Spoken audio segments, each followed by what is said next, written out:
They heard some music coming out of Live, which is the club that I facilitate our happy hour, and they stopped in. And in his words, he was blown away by the scene. The scene of all these people dancing, and we are older. So he decided he wanted to do a story on that.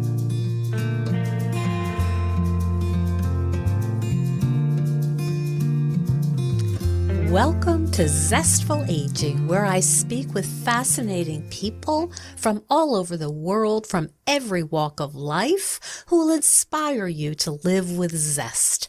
I'm your host, Nicole Christina, and my mission is to bring you optimism about aging and help you make full use of the new opportunities that only come at this stage of life. To find out more about the podcast, hop on over to zestfulaging.com. And while you're there, sign up for my weekly email newsletter, The Insider, where you will get fun and quirky tidbits about the show and my exploits, including when I went python hunting in Florida and my participation in the National Senior Games. And if you love the podcast, I'd be grateful if you shared it with your friends. Our music is courtesy of Judy Banker, who was a previous guest on the show. Find out more at judybanker.com. And our technical director is Stephen Litweiler. Well, talk about having your 15 minutes of fame and 9 degrees of separation. Our guest today was recently featured in the New York Times, NPR, and every other possible major media outlet. And coincidentally, he's also shared the stage with one of my previous guests, Judy Banker, who was also my clinical supervisor in Ann Arbor and whose music is the theme song for this show. Randy Tessier is a 72-year-old University of Michigan faculty member who organizes the Geezer Happy Hour, which is a weekly rock and roll show where everyone is 60 or over. And Randy has played in rock and roll and jazz bands since he moved to Ann Arbor in 1972. Welcome to the show, Randy. Well, thanks for having me, Nicole. It's my pleasure to be here. How does it feel to have so much attention? Well,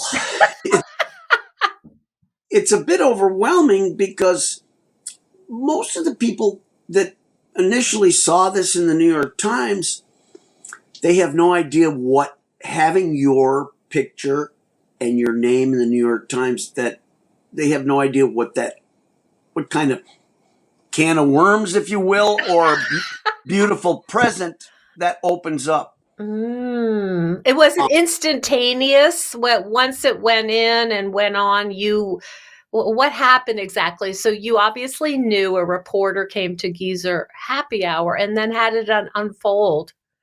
Well, the reporter, let me give you the little of that backstory. The reporter, Joe Bernstein, he previously worked at Harper's. He was the New York Times about a year ago with a couple other people. He's one of their best and brightest stars. His wife is in town doing a Knight Wallace Foundation fellowship in journalism. They heard some music coming out of Live, which is the club that I facilitate our happy hour. And they stopped in, and in his words, he was blown away by the scene. The scene of all these people dancing, and we are older. So he decided he wanted to do a story on that. A few days later, I was not feeling that well. I didn't have COVID or anything, but my companion wife, Bridget, was checking my email. She said, "Randy, you've got an email from the New York Times here. He wants to do an interview with you and do a story on Live." And I immediately felt better. I imagine. I'm not feeling that good, but wow, what's this?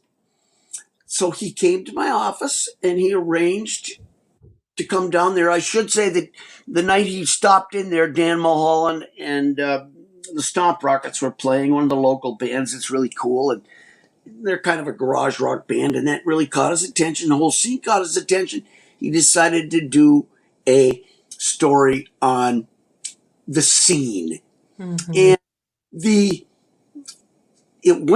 they put it in their great reads, so they gave it the maximum publicity. Mm-hmm. Big spread. They released it on a Thursday night online. There's no guarantee when they release things online that it's going to be in the hard copy. The following Sunday, it was in the styles section in the New York Times.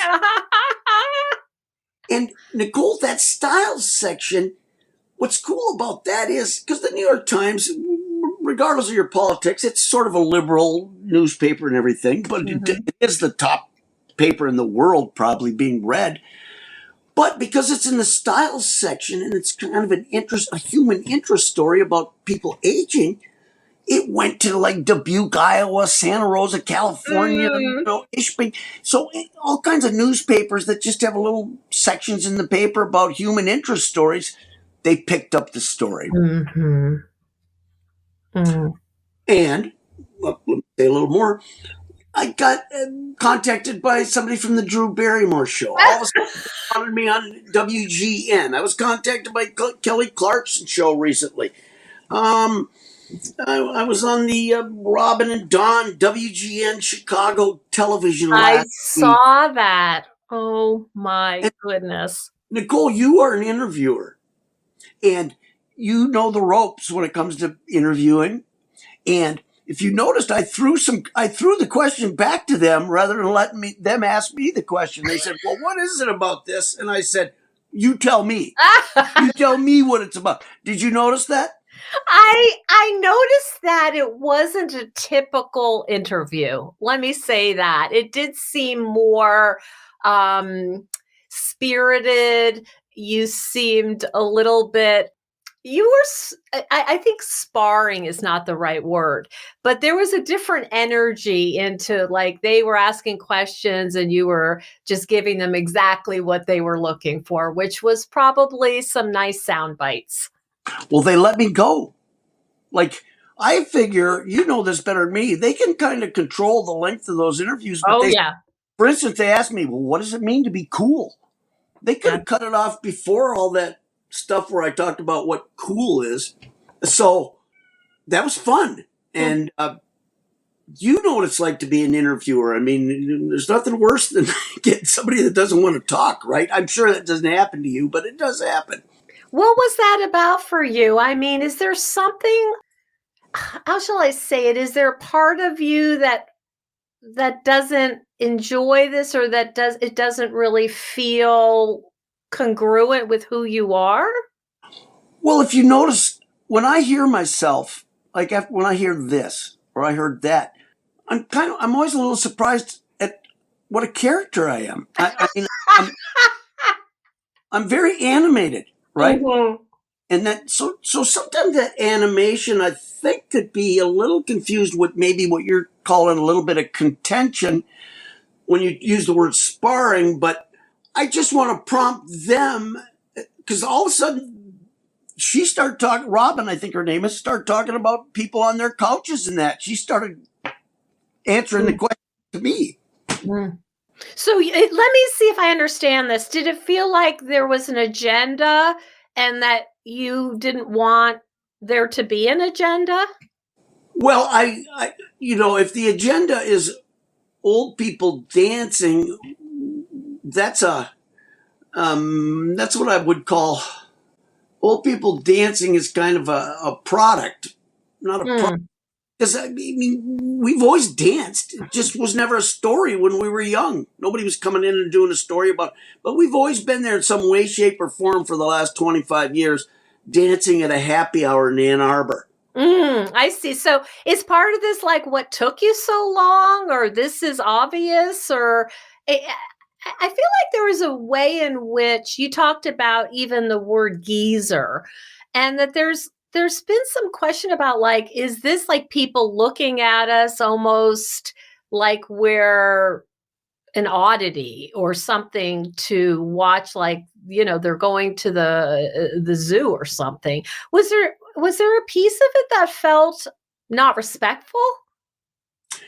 Well, I'm not crazy about the word geezer just as an English major.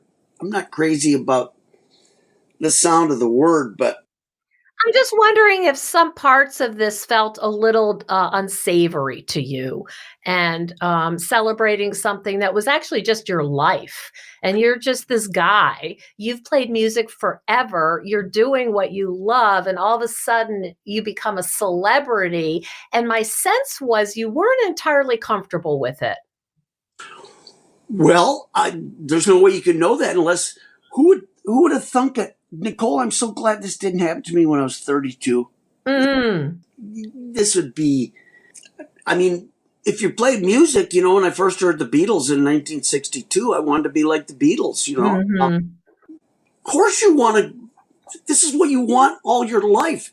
I mean, the real bittersweet part of this, and I'm not going to cry right now, although I might.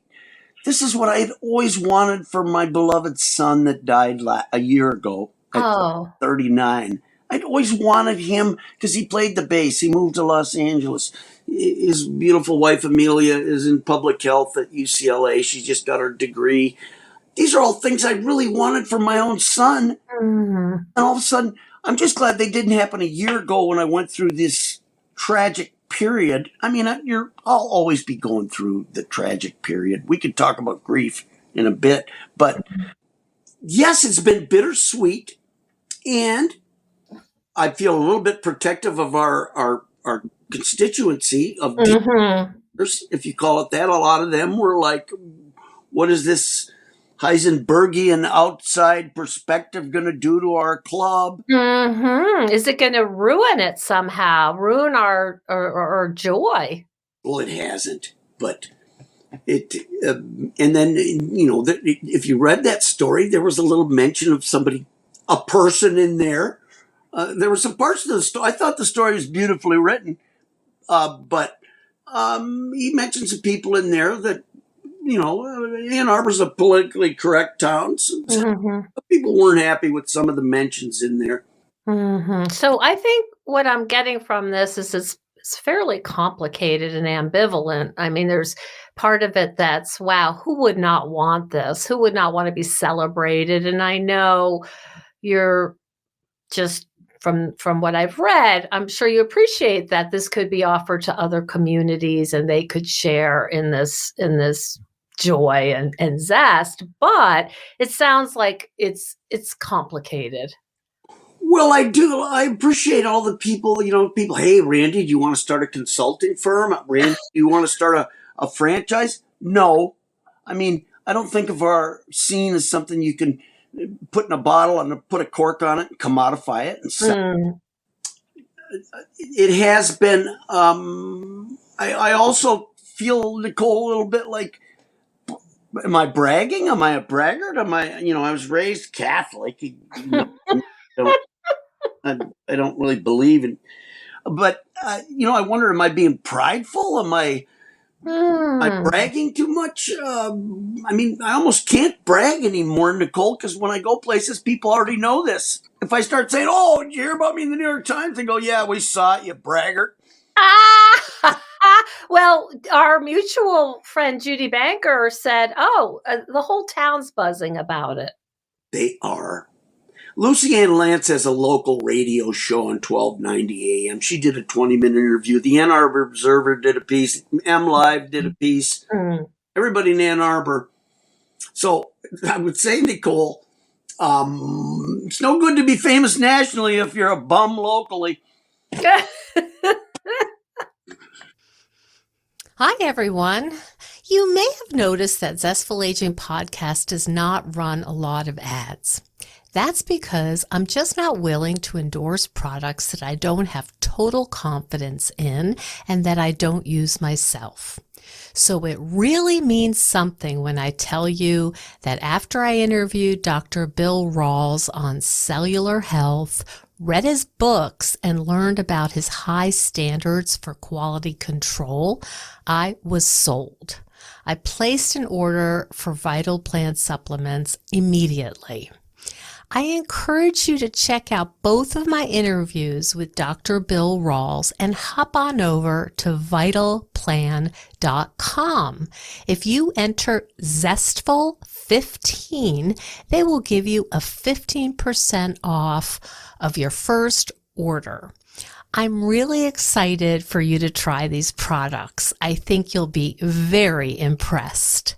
Now, back to the show. Oh my goodness. So how is this having an effect on you trying to teach your students how to write? I mean, how are you doing your job, which I'm sure is already a plenty full-time job, and do you hire an agent? I mean, what do you do at this point? Well, you didn't see this. I didn't send it to you yet. I don't know if you've been looking, but this MSU documentarian, Mike Castellini, oh, goodness. He did a news story on me, and he just sent it to me. It's beautifully done. It's 3 minutes and 10 seconds long. Follows me from my office in Angel Hall. He follows me to the club. And then he followed me to the classroom. And so I'll send you this just so well, for my students, I'm popular with the students at U of M, and students want to take my classes. It's fun, and I'm entertaining instructor, but I told my student, I'm very transparent with them. You guys, I have you right now. You're a student in my class, and you'll always remember when you get older, this class, I won't be here anymore, but you're going through a story in my life right now that is like a cool gas type thing. You're experiencing along with me. And some of those people are down there dancing in this, what I'm going to send you, this little short news piece that he's going to shop. We're in that. So the students have been, and then they've seen some of them have looked up the article. But remember now, Nicole, my students they're young. They're 18, 19, 20. And undergrads, yeah. They live in a whole different world. Not a whole different world. I mean, I think I get through to them pretty good about the idea that age is, your mind is an atemporal place where age is, there's no chronology in your mind. You could think of something 10 years ago and then think of something 20 years ago and something right now. But so the students have been good, and the students have, they've been supportive. I just try to concentrate on what we're talking about in class that day and not talk about all the hoopla from this. I have in the other room, I have this beautiful game sent to me. The Noonan Center at U of M is like the main advising place. It's not the English department. It's not nothing. I got an email from them. We've got a package here for you. It was from a game designer that had this beautiful game called Geezers. Oh, and it's like Monopoly. It's got little roach clips instead of race cars. And he wants my endorsement. He gave me a number. I haven't called him. I don't. I'm not interested in. I don't know. I'm do well enough. I'm not really a money-driven guy. I mean, you got to have it. Although you could buy some new instruments, that might be fun. Well, one thing, I've made tons of music, and I have a CD, Sugar Town. I got a CD, Hold Me Close. I have not talked much about my own music because I didn't want to blow my own horn, but it's on all the platforms. Apple, Pandora. I saw it. So that's been a little footnote to all this, but I've thought of myself coming out of this from the people like you, people that are talking to me. It's sort of, I'm kind of a little bit of I can't speak for all of us old people, but I'm a little bit of a representative of what aging looks like, And that's right. And you asked about my health stuff. I probably need a knee replacement. I'm wearing a brace right now. Pictures of me look a lot better. I'm also one of those people, Nicole, that carried the Hep C virus, the silent killer. Oh, wow. 3 years. So in 2006, I was in really good health in 2006. And the doctor called me and he said, well, can you come in? I said, no, I'm going out running right now. I was leaving the gym. I said, what do you want to tell me? He said, well, you tested positive for hepatitis C. Oh, So boy. this is probably something I had been carrying for 30 years. It is. I'll say a little quick story about that. When I first thought I had hepatitis in 1972, there was not even a test for Hep C, Nicole. Mm. Like HIV, they didn't know what it was. So Uh-huh. I got better and I went home. And then for 30 years, I carried the virus. So in 2006, and this will be good for people that are listening that have health stuff. 2006, they said, well, you're carrying the Hep C virus. Do you want to do something about that? At the time, the cure was, or the treatment was, interferon and Yes. ribavirin. I have clients who have done that, I and did it's it. horrible. Yes, I did it, and it didn't work. Mm. So, 2007, I get the cancer. They said, well, forget about the Hep C right now. We got to treat this non-Hodgkin's lymphoma. So I went to chemo. 2 years after that, I survived. I said, I'm ready to treat the Hep C. They gave me that Sovaldi, the new one. In 2014, I quit drinking. That's 9 years on February 3rd. And I took the Sovaldi treatment and the virus cleared. And it really made a huge difference in my overall health. My skin is really good now. All kinds of stuff improved. So that's my story about Hep C, cancer, health. Life has had some, I think when you get to, an older age, you cannot avoid getting whomped. There are things that happen that are, unless you're very unusual, really bring people what I call like down into the fetal position. Yeah, I mean, nobody gets out alive. Hmm. How has your music had an impact on you in terms of getting through some of these profound challenges and including the death of your son? Well, uh, another, getting back to health a little, during the pandemic, like starting in March of 2020, is that when things sort of shut down? Does that sound I think that's right. Yep. okay? Everything stopped.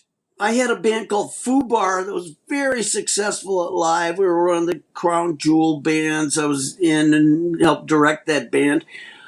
But, Nicole, I needed carpal tunnel surgery. A lot of your listeners, their staff, their Mm. secretaries. The pandemic, for whatever reasons, that year and a half or two where everything just stopped, it was a little bit serendipitous for me because I was able to have both hands. I had carpal tunnel surgery on both hands. Oh, My wow. hands came back stronger than ever. Wow. But during that period, I did some remote recording, writing songs, collaborating with Doug Cornicky. And because I couldn't play it all, my son played the bass on this 4-song CD that we made.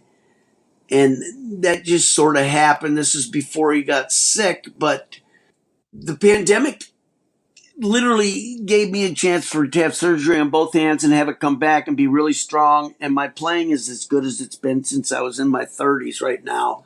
That's amazing. There's this theme here I'm hearing is that you get hit pretty hard, but I'm hearing that you're coming back stronger.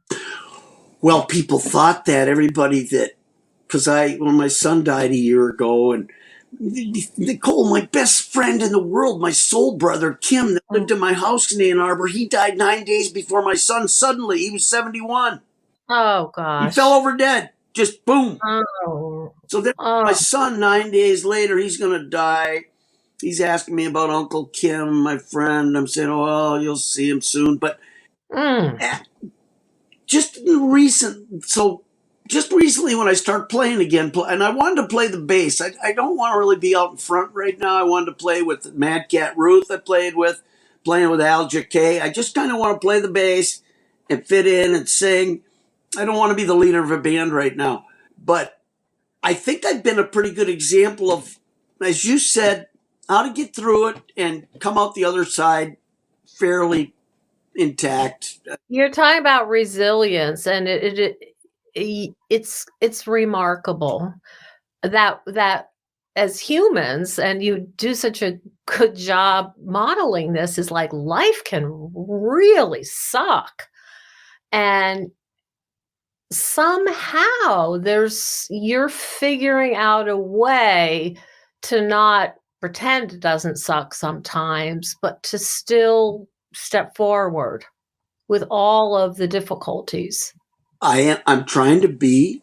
I haven't given up on being productive and doing new innovative things. Mm-hmm. Ready to, but I think I have a contract to teach till 2025. I'll be 75. Mm-hmm. Be there. If I didn't think I could do it, I wouldn't do it. But I think you always have to have little projects or something that you're sort of working towards. Mm. I'm a little at sea here to explain. When you talk about resilience, I mean, I almost want to say it's not very sexy, but what choice do you have? Well, You can go. I've heard that before. I mean, I don't know. A lot of people will get very depressed, lethargic, sit on the couch, feel hopeless. I mean, I understand it's not a choice for you, but not everyone soldiers on. And I would say, as someone who has also faced some profound losses, it's not always easy. No, and I cry. Mm-hmm. Every day, and it feels good. After my class the other day, I teach a lot of the football players. They're big, strong dudes, and one of them he's quiet, big, strong. Class was over, and one of my other students, in fact, it was Nolan, I have a student this year that was at Oxford High School last year in the shoot. Oh. In Michigan, and one of his friends was on the football player, got killed and everything. But Nolan came up after class. He said, well, I know it's been a year about your son. And I started crying. I broke down. And Ike, the football player, he couldn't get his head around that, he just, what's wrong? And it's, I think you need to get your emotions out totally. And the other thing to go when you talk about people half glass half full, glass half empty, Bridget, she's just been, the people are close to you that you love. That's how you get through grief. Mm-hmm. That's it in a nutshell. Mm-hmm. That the love of others. And sometimes I say, I want to be sad. Somebody will say, well, why are you sad? I'll say, well, that's okay. I want to be sad. Mm-hmm. Be sad. And it comes and goes. I mean, I think that's the thing. And I talk about this with my clients, even in the very depths, like you don't feel like you can take another breath.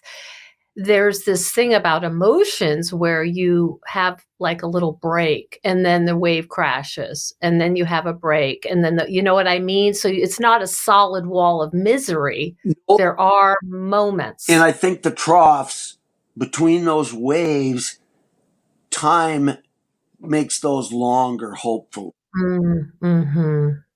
And knowing that as a human, we all experience these, as the more I talk to people and the more, you see people in the grocery store and you think, wow, they're well put together.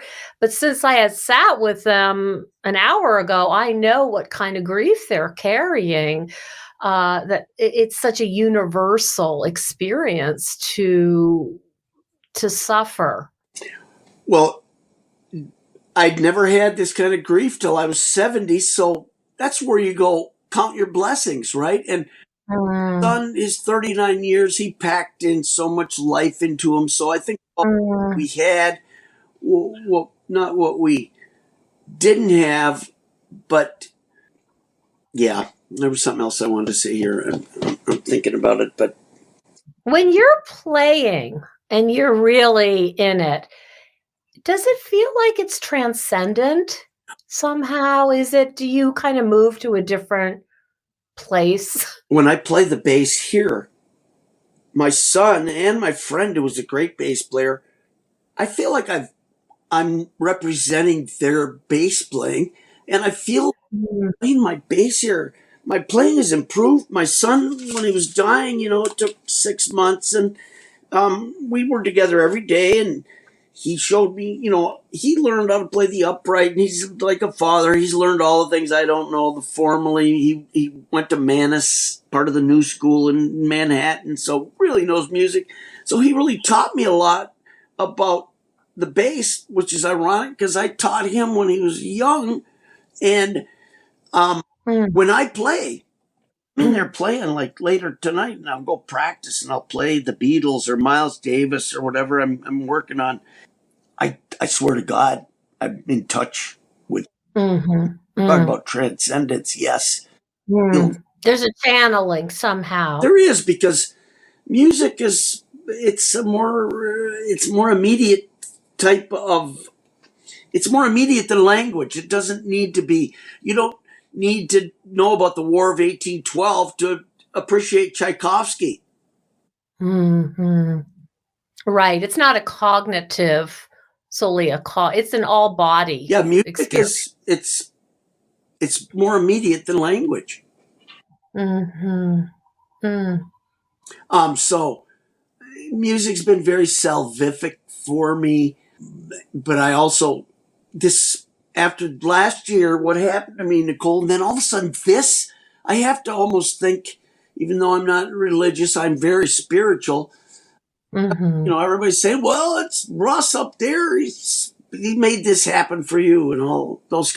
But Mm. and when he died too, people would want to. When I go to the pool swimming, somebody might be swimming and go, "Randy, come here and pray with me about your son." And I always did that, and it always made me feel better to let other people console me, if that makes sense.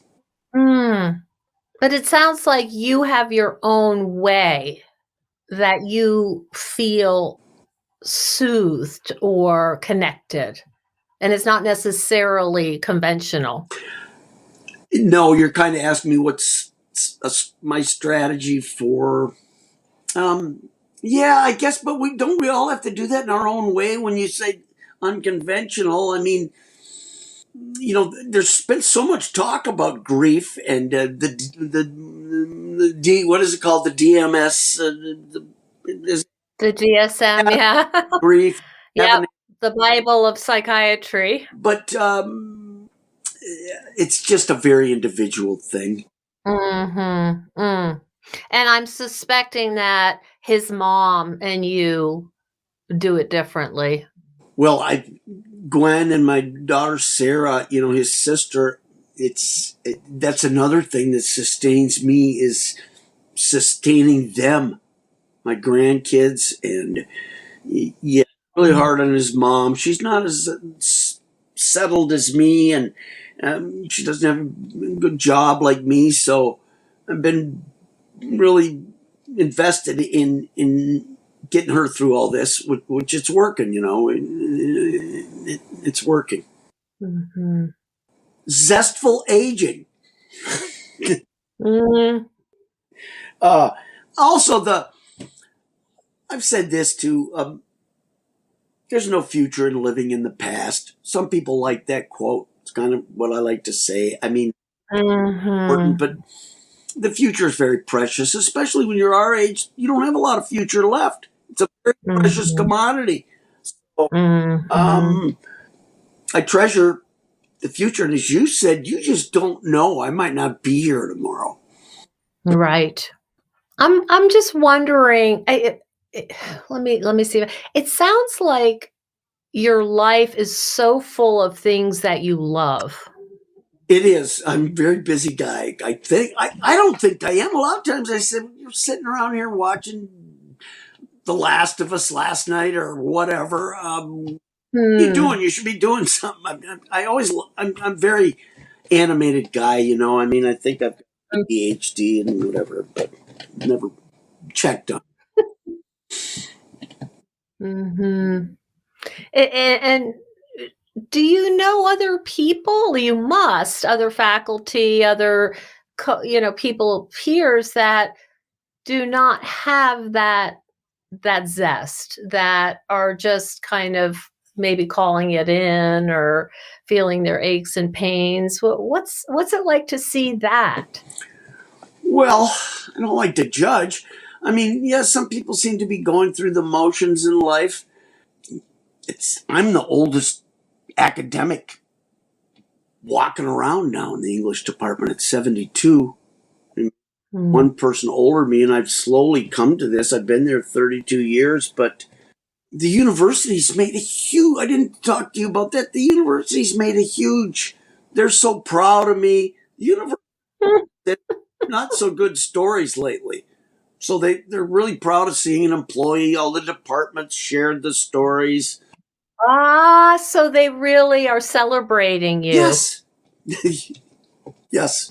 And I'm a lecturer. I'm Mm, not technically a tenured professor, but I helped start mhm. the Lecturers Employees Organization in the early 2000s. And I've been a lecturer since 1990. And They keep renewing your contract. I'm like a barnacle on the hull of academia. That's how I describe myself. I don't think of myself as coming from academic stock. In fact, when you're a student and you've heard about that imposter syndrome, I've always thought Yeah. of myself as an imposter all my life, except Nicole, it's a little late to be an imposter. It must be so. I'm just trying to imagine what it's like to sort of field this celebration for something, you is just who you are. I mean, this is who you are. You're a musician. You like to organize stuff. You like to play. You like to be with your people. And then you're discovered. Right. All of a sudden you get recognized for it. But, Nicole, isn't it true that a lot of us, yourself, you've led a really interesting life, and if all of a sudden this little thing happened to you, your life would be interesting too, because people find life Yeah. interesting, but we all lead interesting lives. And I consider this a real blessing and a stroke of luck that this happened to me. Jeez. Has it changed the feel when you go in now and play? Because it's been a couple weeks now. Has it shifted at all for you in terms of how it feels to play and to be with your people and rocking out? Is there any difference for you, or is it just like it ever always was?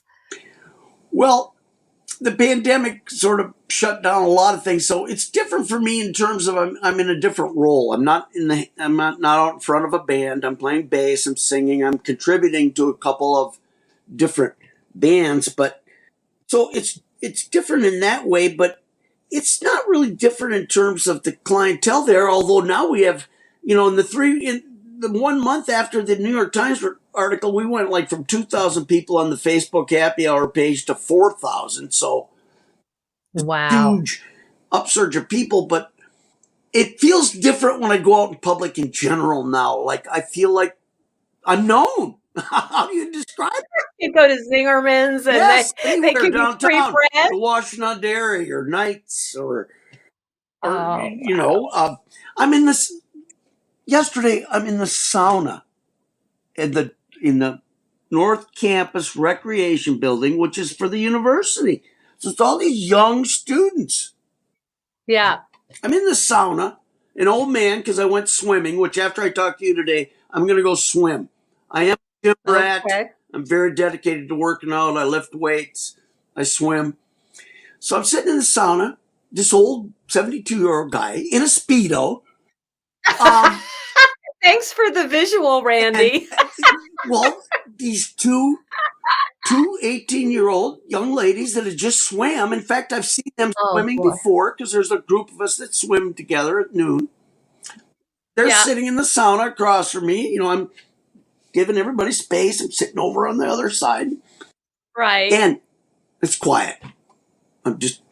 One of them goes, "Excuse me, are you Randy?" I, You can't even take a I sauna. say, And yes. And they go, well, our friend Christine, she brought us to live and we went down to see you. And she's a huge fan of yours. She's in my class, Christine Park. uh, But my God in heaven, yes. I said, yeah, I'm Randy. So, oh my gosh. People are so hungry for connection and joy.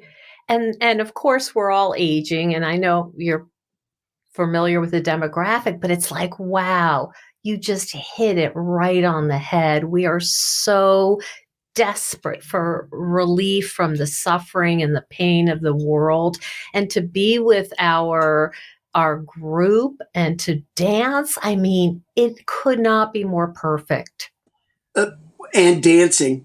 Another thing about music, some of my colleagues at my age, we play at the Arc or we play here. No, I don't want to play for people sitting around drinking coffee. Dance is Mm. interactive. When people dance, I love to people watch from the stage. This is not a Woodstock reenactment. This is, well, we're not revisiting the Lawrence Welk show. This is Ah! real people trying to shake them. And some are in a wheelchair. Some people dance in their mind. Some people have Ah! walkers. There's room for all. Ah! Well, this is so lovely. And I think about, particularly now as a therapist, and I'm sure you know this, we can't keep up with the need. There's just not enough of us. And the world is in such shambles, and so much of us are so deep in anxiety and concern. It's like the perfect antidote. You found it's like there's something so pure and beautiful about it. I'm not surprised that it's caught on. Well, as I said, I think right now in the cultural ether, I'll call it the zeitgeist, the Welton chunk, whatever. Right now, Whatever language you want to well, use. there was an author on TV last week that's written this book, and it's about the baby boomer generation, and he was like I think he was maybe a Gen X, but he described the baby boom as like a pig going through a python. The python is society, and the baby boomer is like this pig that the python swallowed that is slowly working its way through the python. I thought it was a pretty good analogy. It's a little weird, but we're we're kind of at our baby boom peak right now, tipping point in terms of people starting to die a lot more. I don't know. I don't want to be a downer. Yes. That is the truth, not only here, but in the world. That's why this story, right, just went. Yeah. It Oh gosh. caught a moment.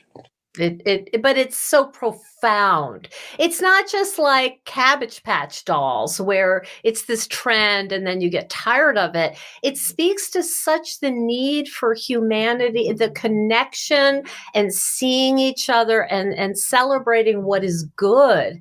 That, I mean, that's what I hear, and that's what I see when I see the pictures of you folks and you guys just having so much fun, while the world is doing what it does. It's so beautiful. Well, some of those photos we have, they are joyous, aren't they?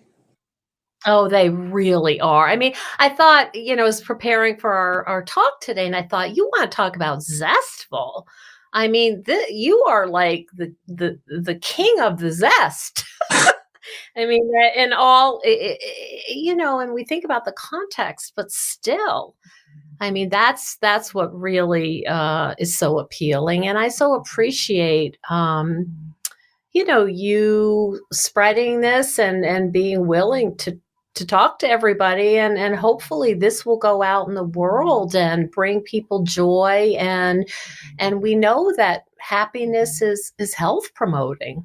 Well, I have a philosophy, and this is not rocket science. In fact, Nicole, you would subscribe to this, but it's so simple. But why don't more people get it?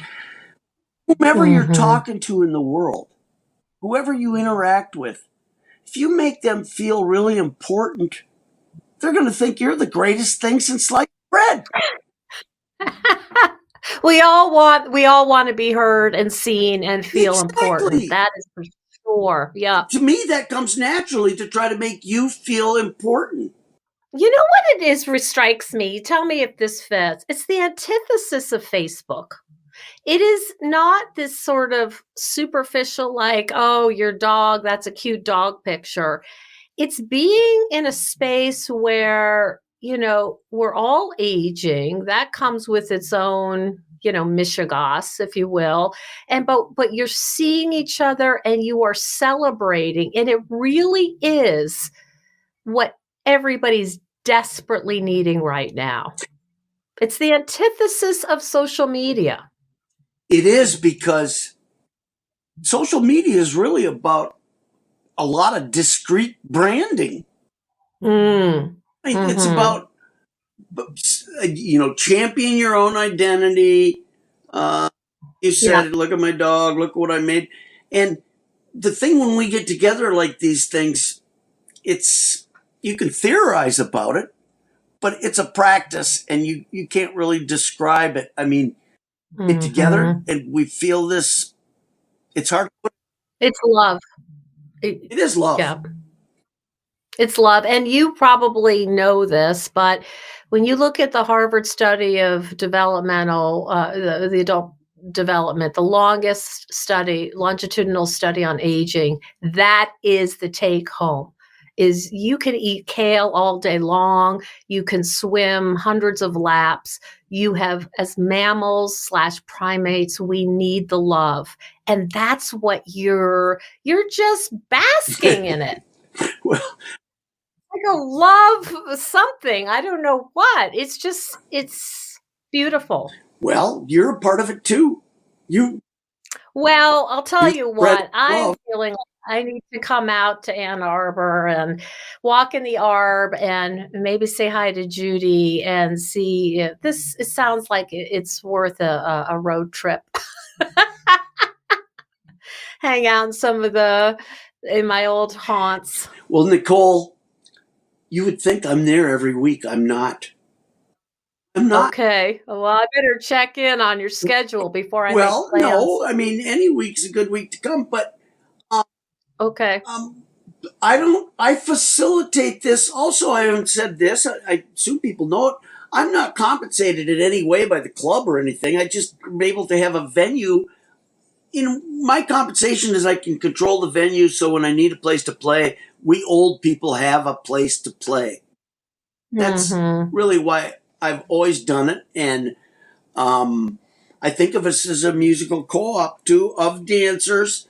When people have come, I've tried to draw all of us into the conversation because, like it or not, Nicole, the focus kind of was on me from the New York Times article. Even though it's all about the scene, all Mhm. I'm sort of was the star of the of. So Yes. you're right, trying to negotiate that with some grace. Uh, I'm always attentive to it. I'm just a spokesman. I'm not. I'm not us. You're the representative. Yes. Oh, I love that. Oh gosh, I'm so happy we got a chance to speak, and I'm so grateful that you've given me time because I know you need an agent right now, and you gotta do your big job and you got to go swimming. So thank you so much for spending time with me today and giving me a little inside peek on the beauty that are the geezer happy hour. I don't know what to do with that phrase. You need an agent, but I'll I'll think I'm sure I'm not the only one who said uh, that. I'll think about it. I'm pretty good. And I've tried to talk to everybody. And I want to say good things. And I appreciate you having me. No, I'm very flattered and grateful and blessed that you wanted to talk to me. Absolutely. Absolutely. Listen, congratulations. I am so delighted to hear all this good stuff. And again, So appreciative, and I'm so glad you can model this for all of us. Well, it's been my pleasure to talk about it, and I love people. Comes through. Well, thank you. Thank you so much for joining us on Zestful Aging. If you like the podcast, please share it with some of your friends. If you think decluttering could help you feel better and you could use a little assistance with that, check out the online course I've developed with professional organizer and designer Carrie Luderin. It's called Too Much Stuff. And Too Much Stuff is different from other courses or articles or guidance you may have used up. We give you clear steps to deal with the clutter and the tools to help you face the overwhelming feelings and the emotions that come up when we're going through our clutter. And a lot of those emotions are just feeling anxious or guilty or just basically flooded with a lot of different confusing feelings. The course is really practical. It's realistic. The lessons are short and punchy, and they're really manageable. We're not trying to set you up for some long exploratory, super in-depth, burdensome experience. We want something really helpful for you right now. We all need help with our anxiety. So being surrounded by more calm and less chaos can really help. So now's a good time to clear out the clutter so we can focus on what's really important in our lives. So find out more at zestfulaging.com. You'll see more about this under the web courses tab. If you have any questions, just shoot me an email at zestfulaging@gmail.com. Thanks so much. And stay tuned next week for another interview with a fascinating and inspiring guest.